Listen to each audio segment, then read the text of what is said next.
Welcome back to the 19th episode of the Nobody Asked for This podcast. I would like to start by issuing an official apology for the state of things in the last episode, the previous episode. That would be episode number 18 of the Nobody Asked for This podcast. I believe it was called something. I sounded like a frog. I addressed it at the top of the show. We're using very formal language here at the top of the show, but there was something going on. It was not COVID. It was not a cough. I can tell you what it wasn't. I can't tell you what it was, unfortunately, but that's okay. It was something's going around. I had a dry cough. Someone gave it or not a dry cough, a dry throat. I'm not sure if it was a virus or not. If it was, whoever gave it to me, I hope you know who you are and you know what you did. I guess you're just going to have to live with it. I don't know. If it wasn't, and if it was just an internal thing, then I guess I have myself to blame. So I'll take accountability for that aspect of this situation. But yeah, we're feeling better today, as you can hear. I just sound like I have a cold to the level that my voice normally sounds like I have a cold. I believe I addressed, probably one of the first things I said in the first episode was I sound like I have a permanent sinus infection. So when I actually get sick, it sounds like my throat's about to fall out. Like it's a problem. But we're working to fix it. And nature has run its course and we're fine now. So very grateful for that. It's become, custom for me to start these episodes with, some sort of seasonal recap, a weather update. I consider myself a meteorologist. I have no background in that. I have no paperwork to tell you I went to meteorologistery school. But I am. I check the weather app quite frequently. I've seen the graphs. Do you know how on the weather app you can look at just the basic information? They tell you this day, and the degrees and stuff. You know how you can click on like the expanded graphs and you can see like the predicted forecasts, which like why are we predicting 2 weeks from now if we can barely get today right? But that's another issue. You can see the graphs of the wind. And I did, not to brag, I did take a statistics class, Stats 100. Don't ask me what I got on the final, but I believe I passed the class. And so I really learned how to read graphs, and I've been using that skill in the weather app since 2018. So that basically qualifies me as a meteorologist. I'm also, as heavily detailed on any episode of this podcast, I am a complainer. And I think amongst complainers, amongst my kind, that one of the number one things to talk about is the weather. So you put the weather plus complaining plus my ability to read a graph, I'm a meteorologist. And as a meteorologist, I can finally tell you that even though we've been talking about fall coming and pumpkins coming since July, fall is actually coming. Summer is coming to a close. It's been about 25 degrees here this week, which is crazy because that's like July weather, not October weather. But I've been looking at the graphs, getting my little magnifying glass. I have one of those like Sherlock Holmes little circle things that you put over just one eye, not two, just one. And I've been examining with my compass and that little thing they make you get in the 5th grade math class. It's like one end you attach your pencil to, and there's a pointy tip on the other side, and then you spin it around in a circle, maybe get a protractor involved. I've been, combining all of that together, combining all those efforts, and I can tell you that the rain is coming. The rain is coming. I don't know exactly what hour it's coming, but it is coming, which I just think is something to celebrate. It's been a long summer. It's been a long, hard summer. I've been wearing hoodies throughout it all, but sweating while doing so. And I'm just excited. We normally get, if I can turn this into a complaint, we normally get a couple weeks of like what I call like the transition weather, where we go from like too hot to wear a hoodie to, it's maybe, 10 degrees. If we do the math on that for the Fahrenheit people, that would be around 50, maybe closer to 60 degrees. You get like, you have your tracksuit on, but you don't need a waterproof element to your hoodie. You just go full hoodie. The problem is from the looks of it, from that little pencil protractor thing, I've been doing the calculations, as I said, and my Texas Instruments T3 is telling me that it's going straight from summer to like downpour blizzards, not snow, but like, rainforest blizzards.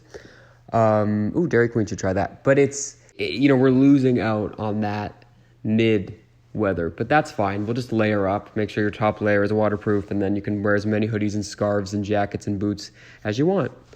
I would like to start this episode, even though you could argue that it is started, with giving a special thank you. I think it's important to show gratitude, to show, respect to people that have helped you along the way. So I don't do this enough on here, but I'm going to start, and I just want to give a big thank you to someone very special to me who gave me a gift. The other day I was walking and I thought, maybe I'll get like a coffee or something from, famous Tim Hortons. And I think, because everyone knows Starbucks, they got the mobile order situation. You type in, boop, boop, boop, boop, I want this, whipped cream, extra drizzle. I always felt more comfortable ordering in the app, especially if I was ordering something wild. Because for some reason, it's less embarrassing to type that you want, like extra sprinkles, extra caramel drizzle, extra vanilla, extra whipped cream, blended 3 times in a cup 3 sizes too big. It's easier to type that in and click submit than it is to say that to another human, whether you're in a lineup with like 15 people behind you. So I've always felt freer in a mobile order setting. And I thought, I think, so let's see the Tim Hortons mobile ordering situation. And then I saw on there that someone had loaded a gift card into that app. I haven't opened that app in probably 4 years. So at least 4 years ago, somebody, loaded a gift card. So I would just like to thank the special person that loaded that gift card into that app. And I'm assuming maybe 2018, 2019. Now, I've thought about long and hard, because I want to make sure I'm thanking the right person, right? How that gift card got in there. And from my deductive reasoning, I don't actually know what that means, but I took a philosophy course, and that was a thing that the professor said a lot, deductive reasoning. We're going to deductive reason. So in that process, I deduced that it could only be me. So yes, the person that I would like to thank dearly for the medium, half coffee, half hot chocolate from Tim Hortons, I believe a few days ago, I would like to thank myself in 2018.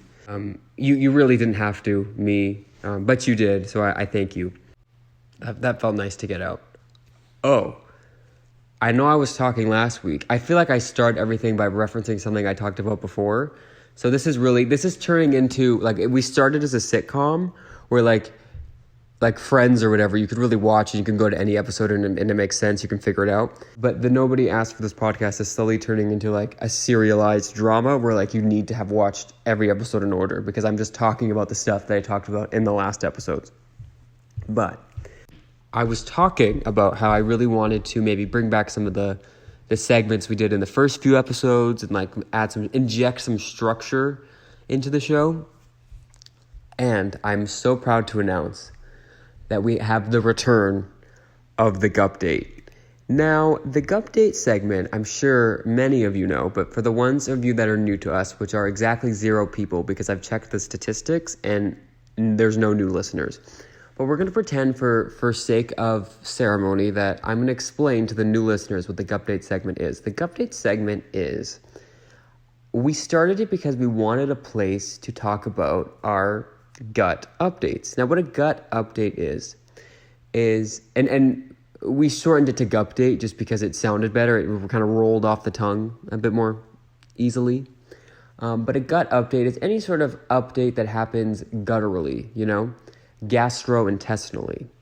So I always put in the descriptions of the podcast, which I'm pretty sure nobody reads, I put the start and end time for the segment. So I will do that in the spirit of living in the old times. I'll put the timestamp. So if you are someone who, you just heard from me explaining what a Gupdate is and you think that is absolutely disgusting, you can skip it. Just go into the description. We'll see you on the other side. Bless you on your journey, and we can all move forward in peace. But I have a Gupdate to share. for some reason the other day, let me break this down. There are two of the worst feelings you can feel in your gut, and that is the feeling of diarrhea and the feeling of constipation. Well, I guess constipation isn't so much of a feeling as it is a concept, but you get what I'm saying. Those are in my head, the two pillars of evil in the gastrointestinal community.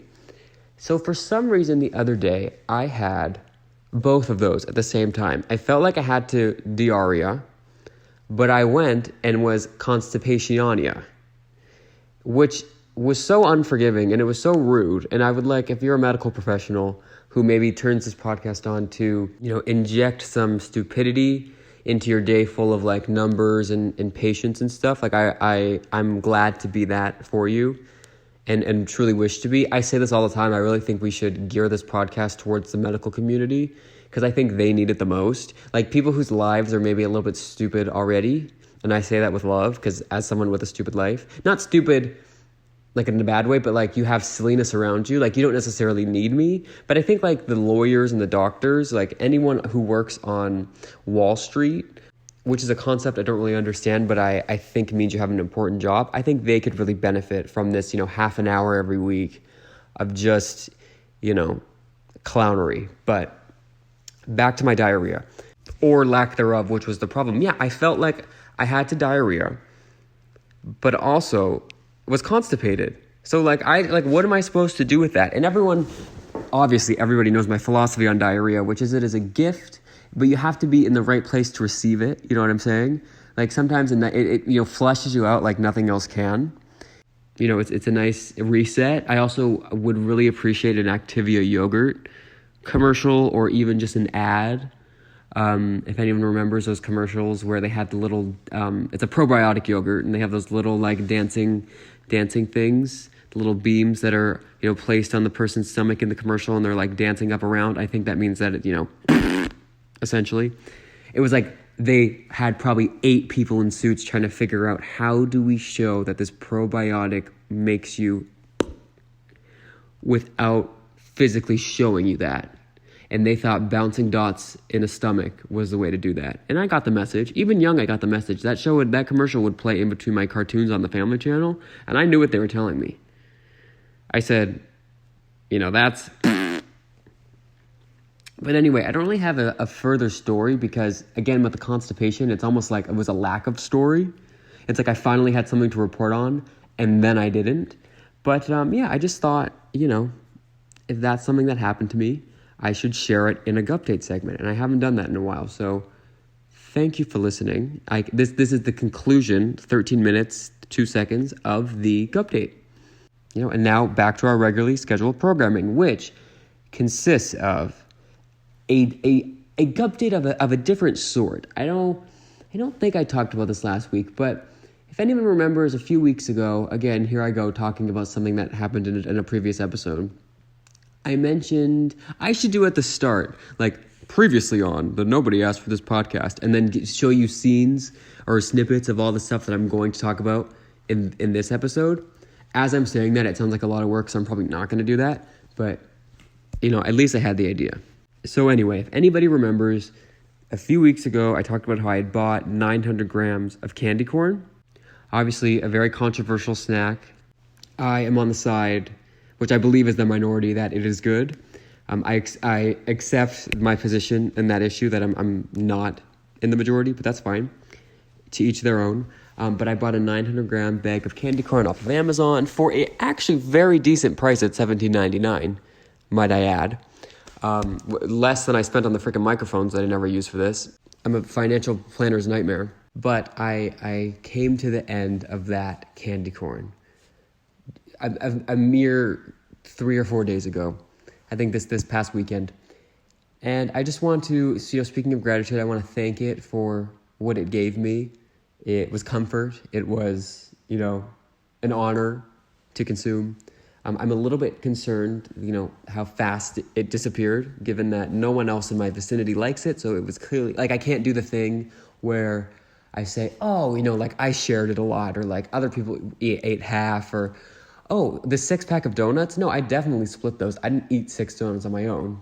That type of thing. I can't really blame other people. But yeah, it's all gone, which actually, me eating 900 grams of something has been a theme this month, because at Costco the other day, I got like a 900 gram thing of mangoes, which that was, I believe, $12.99. So my financial planner might excuse that purchase a little bit more than the candy corn. The mango was by no means ripe. I mean, we're nowhere near mango season, but I ate it all. I think I did share that one a little bit. Maybe I had like 759 grams of that mango. Which, life hack, by the way, if you sprinkle a little Old Bay on your mango, especially if it's, a little bit stale or not ripe in the pre-cut section of Costco, I'm telling you, pretty good. Only thing that would have made it better if I had a little candy corn to sprinkle on, but that was after that. I missed that opportunity. But regardless, we're buying in bulk this fall, this autumn. That's just how it is. I don't make the rules. I talked about this before. The never-ending pasta bowl is back. We're just bulk. It's bulk season. Can't wait for Boxing Day. Which, speaking of Boxing Day, I think I'm ready to finally admit this on a public platform. I was probably, honestly, like 13, 14, maybe 15, before I realized what Boxing Day means. Now, for our international listeners, which, again, according to the stats, are aplenty. We welcome everybody to listen to the Nobody Asked for this podcast, but this I know for sure. Boxing Day is December 26th. Apparently, it's not in every country. And it's the day after Christmas. Essentially, the boxing stands for, you're boxing everything up. You're putting away your Christmas decorations. You're putting away, just all the presents you got that year. Assuming if you're on the nice list, you never know. I assume we have a nice audience. Now, you don't actually have to put away all your Christmas decorations. If you're like me, they start coming down mid-February, maybe closer to March. You never know. I swear I had a mini Christmas tree, maybe a 2-foot Christmas tree in my room until July. And then I was like, at this point, what's the point of putting it away? It's July. So I don't actually participate in the boxing element of Boxing Day. It's also a day, it's kind of like Black Friday in the States, where a lot of stuff goes on sale. That's kind of our Boxing Day. So a lot of, the malls are full of everyone who was able to get out of bed that day because they didn't eat too much turkey the day before. But yeah, I have to say the sales in the last few years have gone down. Maybe that's some sort of inflation. You'd think inflation, rising tides raise all ships. You think the sales would go up as well. It's unfortunately not how it works. But yeah, I, for the longest time, thought that Boxing Day meant that the day after Christmas, December 26th, there was just a bunch of boxing matches. It was just the day to fight somebody. It was, after Christmas, after we had been filled with holiday spirit for the past 2 months or whatever, since the peppermint mocha comes back to Starbucks, ever since that day, filled with Christmas joy. And then we just got to get it out. We got to box somebody. So I figured there was boxing tournaments and everyone was walking around with their gloves ready to go. No, apparently it has absolutely nothing to do with the sport of wrestling. It is, as I've mentioned before, about actual boxes. And again, there are other things like this. I'm trying to think. Actually, that could be, I'm going to write this down. That could be a theme of the episode. Me thinking things meant something else until I was a little bit too old to realize that that's not actually what they mean. Another thing that I could do, we could add to this. Okay, ready? We can all co-produce an episode together. I find it funny when people think they know song lyrics and you'll hear someone singing along to the song, and then they'll say the craziest thing that is obviously not the lyric but sounds like it enough for them to think it, and you're just what? Now, in the moment, I can't think of any examples, but I'm guilty of this too. Actually, I realized there are some songs that I think that I know. I think I know the song. I could sing it for you. I could perform it for you. And then when I hear what the actual lyrics are, I realize that for probably years, when I get to certain sections, I just start mumbling and not saying English. If that makes any sense. Again, I in the moment, I can't think of one example. I just know that this happens. Another very exciting update, as we've been talking about, fall, very exciting time. We've been gearing up. On my bucket list. Is there a bucket? There's what's bucket list for short term? like a short-term bucket list. I guess anyone's bucket list could be short-term bucket list because you don't really know when you're going to, bucket. But on my to-do list, let's say that, my short-term bucket list, I wanted to go to a pumpkin patch this year. Now, I think I have enough of a social understanding to know that if me, a, 22-year-old, show up to a pumpkin patch unaccompanied, I'm going to get some stares. I'm going to get some people, holding their kids a little bit tighter, making sure, everyone's staying in groups because they're going to assume that my intentions are not to look at the beautiful pumpkins and take pictures, which that is actually what they are. But I understand, we live in a different time. Maybe at one point this would be okay, but this time I get it. So I'm going to refrain from doing that. But I did get to attend a pumpkin demonstration. I think that would be a good word, a pumpkin demonstration. I was at the supermarket the other day. I don't know why I called it a supermarket. I don't normally do that. But the store. I went to the market. And I walked in, and there was just boxes of pumpkins. 15 boxes of pumpkins. And I thought, well, that's a fire hazard, because they were literally blocking the entrance. But then I was like, wait, this is my opportunity. This is my pumpkin patch. So I pretended for a good 5 minutes that I was in the pumpkin patch. I was looking at the pumpkins. I was knocking on the pumpkin, doing the, when you're buying a watermelon and you have to hear if it's hollow. I was doing that, but for pumpkins. I don't know what that was going to do. I kind of wish I had a stethoscope so I could, take the heartbeat of the pumpkins and just, make sure the seeds were good. Actually, that's what I'm most excited for. I'm most excited for the pumpkin seeds. I don't really care too much about the physical, the outside. I care about what's on the inside of the pumpkin.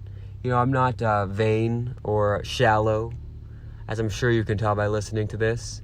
It's essentially a podcast just about myself. I really care about the heart of the matter. And the heart of the matter of a pumpkin is those beautiful seeds. You toast them. You put a little bit of cinnamon on some. You put a little bit of maybe an Old Bay or a chili seasoning, or you do a cinnamon with a heat, even throw some Frank's Red Hot, have a sweet spicy situation. But regardless of what the seeds taste like, I technically went to a pumpkin patch, so I can cross that off the short-term bucket list. I can kick the bucket and die with one thing less I had to do. Now, something that I fear I'm not gonna get to do this Halloween season, this pumpkin spice season, is try the pumpkin spice Oreos. I've been looking for them since August. They are not available in the country to which I was born. This is something I've gotten used to. Canada, we have a bit of a smaller, I guess, economy than our American brothers and sisters, who you go in the aisles of their stores and it's 18 different types of Oreos, 15 different types of Pop-Tarts. It's just a different experience. And I never really understood the reason for that, but apparently it's it goes deeper than just they didn't want to give us, frosted strawberry donut maple Pop-Tarts. It's a businessy reason.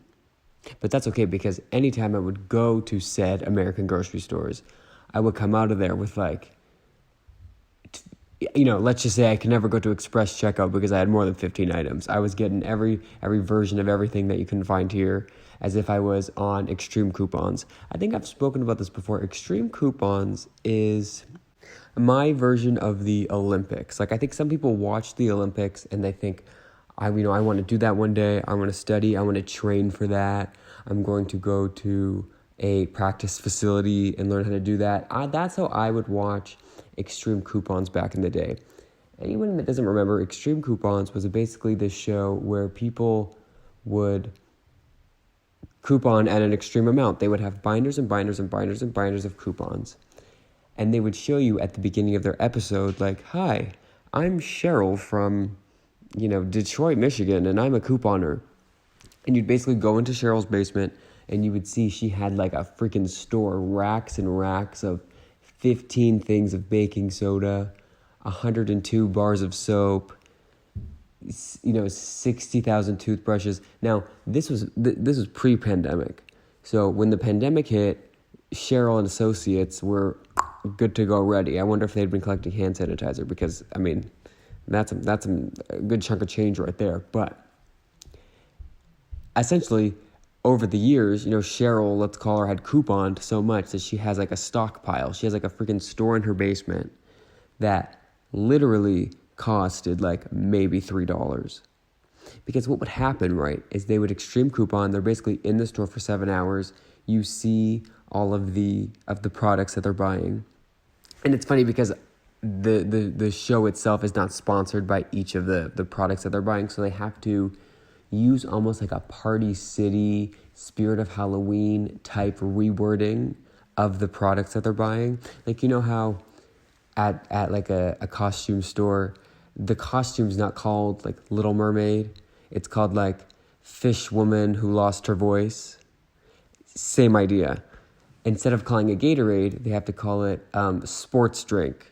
Instead of calling it Splenda, they have to call it kind of like sugar but won't make you fat. Stuff like that. So you basically see these people buy like loads and loads and loads of stuff, and they always have their big bucket of coupons. They're like, I've calculated it. This, one of these is $2, but I have a coupon for free. So I'm going to buy 87 of them, but then I have a coupon that doubles that. So the store now owes me $42.98. Like, it's crazy how that works. Like, these people will get up to the register, unload. Like, I hope those poor cashiers get commission. They unload, like, they need, like, 2 hours at the register to scan everything. They're giving each individual coupon. You can literally see poor Cheryl sweating, making sure that each coupon was scanned correctly. There's always turmoil. I've spoken before how in Love It or List It, basically like a home renovation show, or any home renovation show, they always find like asbestos or like some sort of black mold that like throws the budget completely, and like half the things that the family wanted done on their list is like not going to happen, but they're going to give you a new bar of soap in the kitchen type of thing, to kind of compensate for the fact that like they literally couldn't do any renovations to your home because they spent the entire budget trying to clear out the mold that came from 3 owners before you. That type of situation. There's always turmoil, and the turmoil in the extreme coupons is like Sally at the register didn't properly scan through all the coupons. So when they got to the grand total, it was like 500 items for $12.98, when in her calculations with her T3 Texas Instruments calculator, Cheryl thought she was going to be gaining $2.92. And they fake tell you that they're shopping for charity. Now, I'm not saying that they're not charitable people. I'm not saying that they're not that potentially some of the stuff in their stockpile, so they call it, won't end up in a charity bin 2 days before it's about to expire. I'm not saying that. I'm just saying I think they're just telling us that so they don't get outrage of, why does a woman, in her 50s with a husband and 2 kids need literally every last Gatorade that, Walgreens has to offer. I think they might be trying to preempt any criticism by telling us that it goes to charity. I don't know. I'll go along. I'll play along. Got it. Because like if you really cared about charity, the production company or the network, TLC, obviously, who else would put a show like this on air? My Strange Addiction, Honey Boo Boo, those type of shows. They really could just donate all of that food or the quantity that it takes to, get all that food and just donate to charity if they really cared. Just saying. Anyway, but yeah, check it out. Not My Strange Addiction. Well, check that out too. There's a woman that eats her couch. We can get into that next episode. But this episode, your homework is extreme coupons. I believe it's on Discovery Plus, which is like the 18th. It's the 18th newest streaming service that uses plus in the name. I don't know. Okay, actually, there is a topic that I would like to talk about. I've thought about this for years, and I just think, and I'm sure it's not an original thought, but I would just like an explanation, okay? Because I'm here really as an investigative journalism person. I would like to know, how come when I go to the bookstore, right? I'm rolling up to Indigo. If you're in Canada, maybe a Barnes & Noble if you're in America. How come every book says #1 New York Times bestseller? Is nobody #2? I've never seen, I know someone wrote a book once, put it out, and it became #2. How is every single person #1?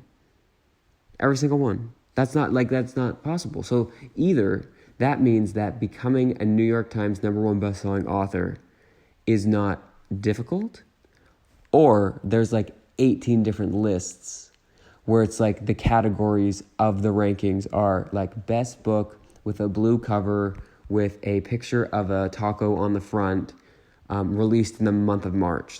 How specific are these categories that everyone can get a #1? Is it just one list? Is it multiple lists?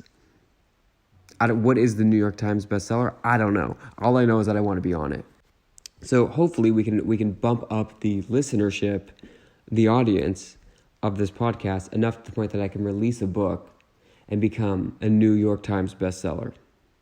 Or I'll just call my book New Yorke Thymes bestseller. I'll spell it weirdly, maybe New N-U York. Maybe we'll throw an E at the end. Thymes, I'll spell it the herb, THYME bestseller. It's just something to think about. I don't know. It's a thought that I've had for a while, and I'm glad that now we've gotten it out. I think that was a theme this episode. We're getting a lot of things out, and I encourage everyone to do the same. I encourage everybody to once a week get out your phones, get out the voice memo app. I know you all have it. Click record your thoughts, and just release it, onto the internet where no one will listen to it with no financial compensation whatsoever. You know what I mean? Yeah. Anyone ever have that urge? Anyway, I hope you all have a great weekend, a great end of your week, or if you're listening to this on a Monday for some reason, have a great week. Just have whatever state you're in, have a great one, or at least not the worst you've ever had. Have a good. Let's not put greatness, on it. Have a good day. If it turns out to be great, even better. But let's aim for mediocre. Mediocrity is acceptable. As I always say, you can find us on podcast.nobodyaskforthis.podbean.com. We're on Spotify, Apple Podcast, iHeartRadio, Amazon something, Samsung Podcasts. We're also on Twitter, Instagram. You can find that all in the description. We're on TikTok. We will get back on. We're on TikTok. Please follow us. Again, us is just me. We're gonna figure something out there. We're gonna start talking again. But and I've said that before, but it's really the more time that passes, the closer we get to the day where I make another TikTok. Facebook. Follow us on Facebook. Friend us on Facebook, however that works. All of that information in the description, or again on our website, a podcast.nobodyaskforthis.podbean.com. I appreciate your listening. Appreciate you spending your time with me. I don't know why you would choose to do that, but I appreciate that you have. Very gracious. And we will see you next week. Bye. I mean, you won't see me. You'll hear me. Maybe. I mean, please? That'd be great. Okay, bye.